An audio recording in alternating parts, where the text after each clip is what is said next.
Vyadirogan Satatanu Shaktana Sheshakaya Prasrutana Sheshan Autsukya Moharati Danjakhana Yopurva Vaidyaya Namostu Tasmai.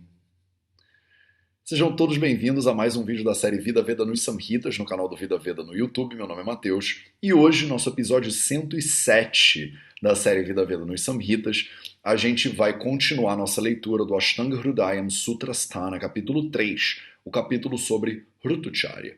E hoje a gente está aqui nesse modelo novo, né, que eu estou testando para ver se ele fica bom. Deixa eu fazer uns ajustezinhos aqui na tela. Eu tô esperando vocês me dizerem que se isso aqui funciona ou não, porque eu acho que esse vai ser o modelo que a gente vai usar de agora em diante, né? É um modelo que eu consigo fazer um quadro negro aqui do lado, fazer essa iluminação meio escurona, é porque já tá de noite aqui em Berlim, e eu consigo meio que passar, né, as coisas para baixo, eu consigo interagir com a tela de maneiras bastante interessantes. Deixa eu diminuir um pouco isso aqui para ficar bonitinho aí na tela de vocês. Eu acho que aqui tá bom, né? Maravilhoso. Então hoje a gente vai continuar nossa leitura, chegando no final, na verdade, hein? Estamos chegando no final. Estamos terminando o capítulo 3. O capítulo 3 tem 58 shlokas e hoje a gente vai ver os shlokas número 51 e os shlokas número 52.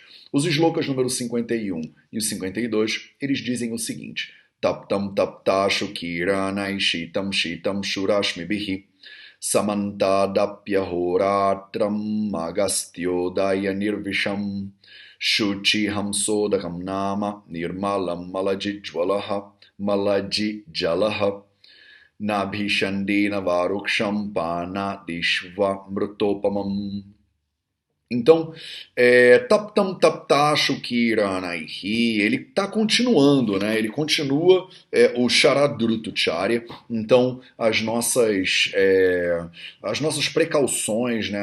As disciplinas que a gente tem que ter durante o Sharadruto, durante o outono. Por interessante que seja, agora eu estou aqui no hemisfério norte, né? Que é o mesmo hemisfério da Índia, e a gente está no outono. Então, eu consigo gravar esse episódio para vocês, meio que vivendo o outono, o que é bastante interessante de perceber. Na nossa leitura de hoje, a gente está falando especificamente de um procedimento que é recomendado. Eu consigo fazer, tem uma janelinha pequenininha aqui do lado, maravilha. Será que eu consigo aumentar o tamanho disso? Não consigo. Consigo sim. Calma aí, gente, tô me achando aqui, né, nesse software novo. Ai, que bom, eu consigo ver o que vocês estão vendo enquanto eu estou fazendo as coisas, o que melhora muito o meu controle sobre como é que eu vou mostrar isso para vocês. Maravilhoso. Então, para aquelas de vocês que já estão aqui, né, há quase 2 anos, mais de 2 anos com a gente nessa leitura dos Samhitas, vocês já sabem que eu tô e agora eu posso anotar na tela, olha que avanço maravilhoso. Vocês sabem que a gente está lendo o Ashtanga Hridayam Sutrasthana, o capítulo 3, os shlokas são os 51 e os 52, e aqui do lado eu coloquei a transliteração disso para a língua, para o nosso alfabeto, né, para vocês não boiarem se vocês ainda não estão experts no sânscrito. E aí aqui é o shloka principal que eu estou lendo no original, e aqui vocês podem ver a transliteração que eu fiz com base nas regras de transliteração oficiais do governo, né? Então, vocês veem que tem esses sinais diacríticos aqui, né? Esse tracinho em cima do A, eu já expliquei para vocês, esse acento em cima do S, enfim. A gente já passou isso nos nossos minutinhos de sânscrito. Se você tá perdidaça, dá uma olhada lá nos episódios que a gente tratou do capítulo 2. A partir do capítulo 2, todo final de shloka, todo final de vídeo, a gente tem um minutinho de sânscrito.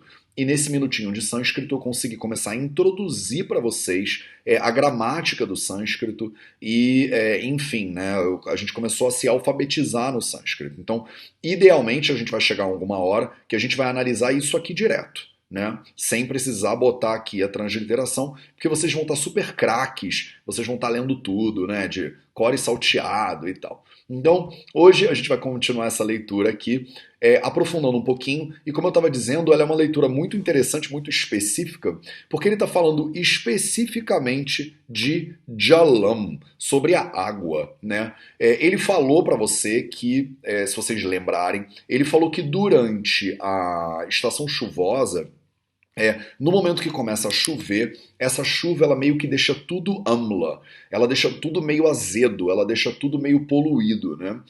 A água dos rios ficam meio poluídas, a água de forma geral fica poluída e os vegetais eles ficam todos com esse amla rasa pradhana, eles ficam todos meio ácidos, né?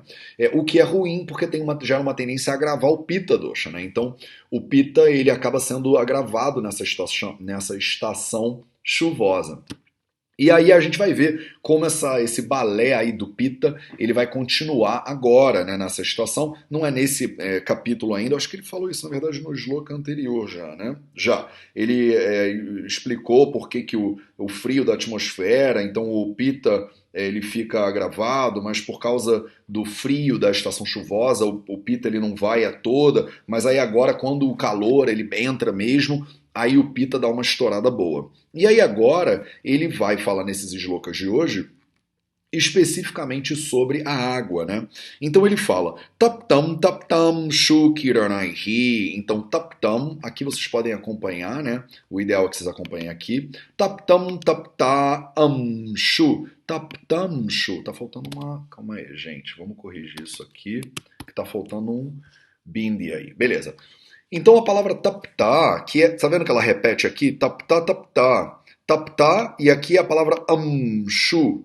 Amshu kirana. Então taptá significa o calor, né? O aquecido, né? Taptá amshu kirana. Então taptá, o calor. Amshu são os raios solares, né? Kirana, de novo, são raios solares. Então, raios solares quentes. Raios solares quentes, taptam, que aquecem. Shitam, vocês sabem que Shita e Ushana é o contrário. Então, tapta, que é aquecer, é o contrário de Shita, que é esfriar. Shita, de novo, Amshu, mesma palavra. Amshuhu, Ashmibihi, então, de novo, raios de luz, né? Então, raios de luz que esquentam, raios de luz que esfriam. Então, o frio gerado por raios de luz que esfriam, o quente gerado por raios de luz que esquentam. Calma que isso é poesia, tá? Então a gente vai entender o que o Vagbhata está querendo com essa história toda aí, né? Então, e ele começa. Samantat. Samantat significa de todos os lados, completamente, totalmente, né? Samantat. Api. Api significa também. Apia, ele tá botando, então é ahoratra, ahoratram, ahoratra, não dá para vocês verem porque tem um sandhi aqui no meio, né, e alguma hora eu vou explicar para vocês exatamente o que é o sandhi, e aí quando vocês souberem sandhi, eu consigo pegar essas palavras e abrir, esgarçar elas pra gente entender o que tem ali no meio. Agora eu tô passando isso meio batido, mas só para vocês acompanharem a leitura. Então, ahoratram, ahoratra são duas palavras que são contrárias, né? Dia e noite. Ratra, ratri, essa palavra aqui, ratram, ela significa noite. Aha, o ahoratram, significa dia e noite. Então, por todos os lados, de todas as direções, completamente, durante o dia e durante a noite. Agastyodaya nirvisham. Agastya, essa palavra aqui, Agastyo, ela vem da palavra Agastya, e Agastya é uma estrela específica, é uma constelação específica. Essa constelação específica, ela sobe no céu no 7º dia da segunda metade do mês de Bhadra. O mês de Bhadra, ele é o mês que pega agosto e setembro. Foi bem o mês que acabou de passar, né? Foi bem o período que acabou de passar. Que é onde a gente comemora um feriado na Índia que chama Ganesh Chaturthi. Então é um feriado nacional, lá na Índia, que acabou de acontecer. Eu falei com meus amigos lá na Índia, eles estavam comemorando o Ganesh Chaturthi, né? Na verdade é uma comemoração de Ganesha, né? O filho de Shiva, que é aquele elefante, né? Que é meio elefante, meio pessoa. Então, você tem essa estrela que a gente chama em latim de Canopus, você tem a subida de Canopus, né, a predominância de Canopus. Então, como você tem a predominância de Canopus, Canopus é Nirvisham.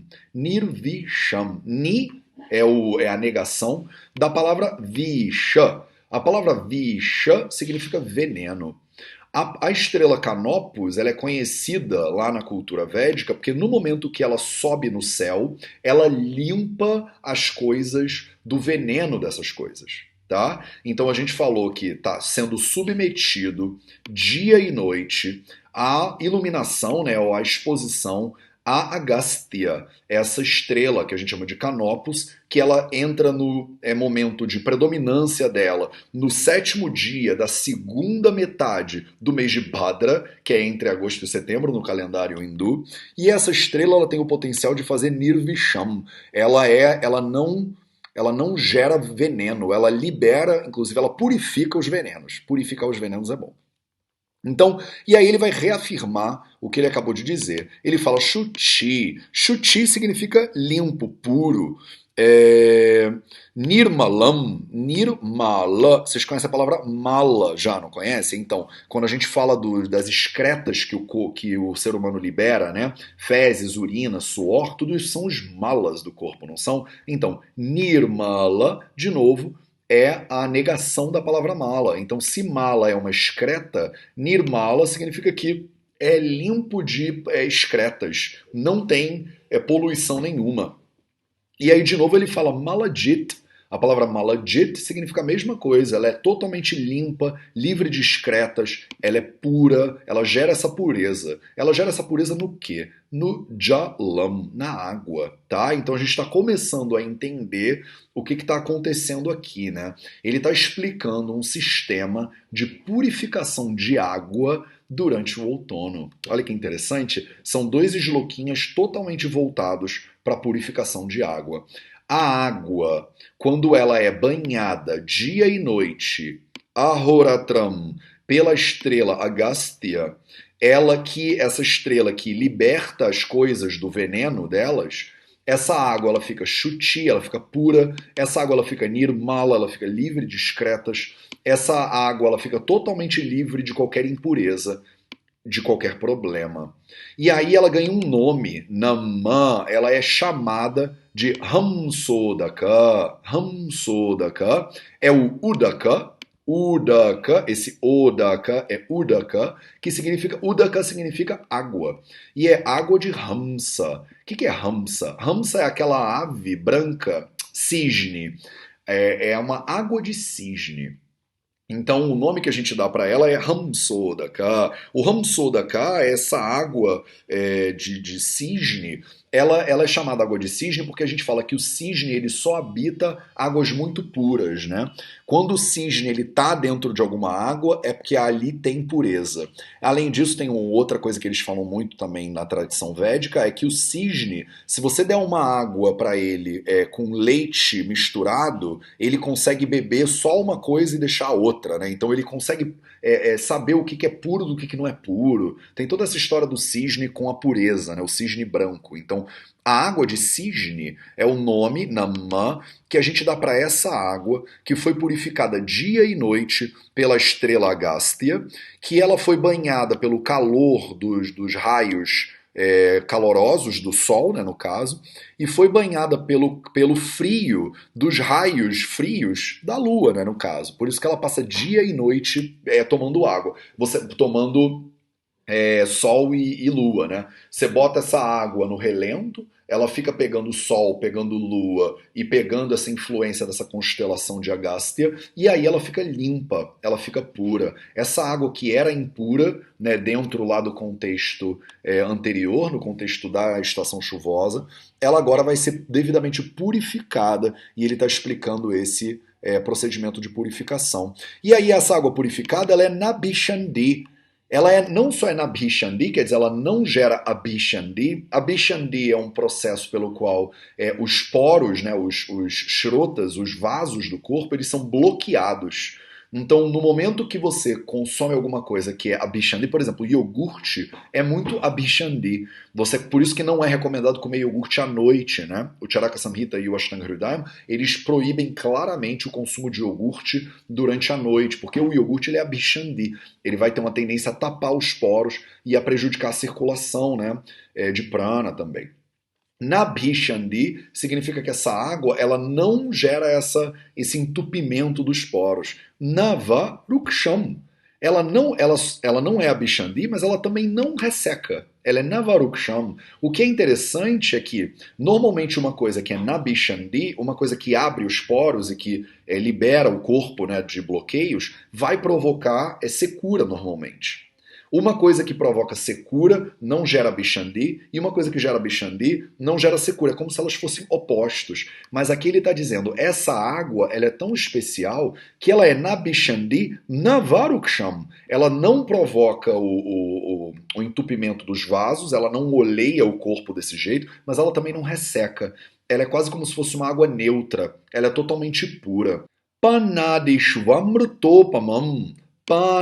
Panadishu, então as águas, né, esse tipo de água, esse tipo de bebida, né, pana são as bebidas, panadi são bebidas como água e etc.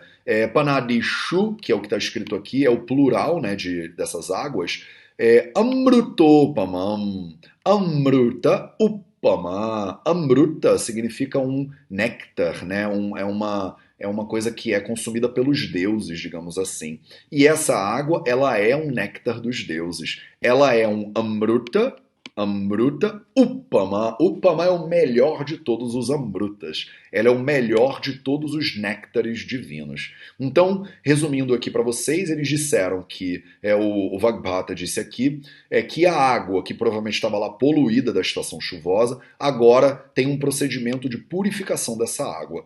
Você coloca ela para ser banhada pelos raios do sol, os raios quentes do sol, bota ela para ser banhada pelos raios frios da lua, expõe ela a Agastya, essa constelação que é predominante nesse período do outono, né? Dessa estação que a gente está vendo. Essa constelação, ela liberta a água de todas as toxinas dela, deixando a água pura, deixando a água livre de problemas, livre de dejetos, livre de toxinas. E o nome dessa água é a água de cisne, Hamsodakam. Essa água ela nem provoca entupimento dos vasos, nem provoca secura. Ela é tão especial que ela não gera nenhum dos opostos, ela é meio que neutra para o corpo. Esse tipo de bebida, as bebidas feitas com essa água, as bebidas que têm essa água como base de preparo, elas são Amruto Upama, Amruta Upama, elas são o maior néctar de todos os néctares. Nada mal, né, essa água aí. Então esse era o sloka que eu queria ler com vocês hoje. Vamos para o nosso minutinho de sânscrito. Deixa eu aumentar aqui a tela. No nosso minutinho de sânscrito, dá volta até maior, né? No nosso minutinho de sânscrito de hoje, a gente vai ver simplesmente a palavra ruksham. A palavra ruksham, ela é bastante simples, ela significa seco, né? Eita ferro, escrevi em Devanagari. Ela significa seco ou secura. Então, é uma das propriedades principais de Vata Dosha. Então, vocês que lembram dos slokas dos Gunas de Vata, do sloka dos Gunas de Vata, lembram que é Tatra Rukshola Gushita Karasukshmaschaloni Laha. Então, Ruksha é o primeiro Guna de Vata Dosha. Então, essa secura, ela é muito característica de Vata. E o porquê que eu estou trazendo ela aqui para vocês? Por causa do Ru e por causa do Ksha. Eu acho que isso aqui é uma revisão muito importante que a gente precisa fazer. Então, deixa eu pegar aqui meu Devanagari. E aí, o Ruksham é composto das seguintes consoantes e vogais. Ele é um R Holland, misturado com um U, misturado com um K Holland, com um Sh Holland, misturado com A curto, misturado com Ma Holland. Então, isso aqui seria... Deixa eu... Desculpa, gente, entrou uma galera aqui, então eu tive que parar, vamos voltar. Então, R-U-K, Sh, então, R, Holland, U, Holland, K, Holland, Sh, Holland, A, curto, M, Holland, Ruksham. Então, o que é interessante por que eu pedi isso aqui, eu peguei isso aqui para vocês, é o seguinte, é para vocês perceberem como o R misturado, o R Holland misturado com o U, ele vira Ru. Então percebe como o U normalmente ele entra embaixo da palavra. Então, por exemplo, se eu botar um M misturado com o U, olha como o U ele entra embaixo, ele faz essa voltinha, essa vírgulazinha. Se eu botar um sh misturado com um u, olha como o u ele entra embaixo normalmente do negócio. Então, com o r, ele não entra embaixo. Com o r, ele entra no meio do r. Então, se eu pegar um r, por exemplo, um r Holland, e eu misturar ele com um u longo, olha como ele fica r com u, ele fica esse ru, mas olha como a bolinha desse aqui, a voltinha dele, é muito parecida com essa voltinha dele, desse aqui. Então, esse aqui é o U curto e esse aqui é o U longo. Você tem que ficar muito de olho nisso, porque ó, vamos comparar o M com o U longo e o Sh com o U longo.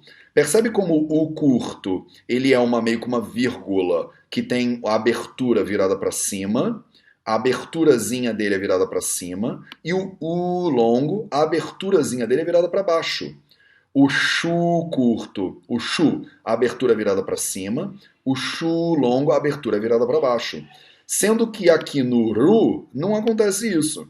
Então no Ru curto, a abertura dele é meio virada para baixo também, e no Ru longo ele dá uma volta maior assim com o negócio. Então prestem bem atenção nisso, porque isso pode confundir vocês. Se vocês achavam que o U ele sempre vem embaixo da consoante, que é o caso na maioria das consoantes, quando você lê a palavra Ruksham, talvez você ficasse confuso, percebe? Porque o U está entrando aqui no meio.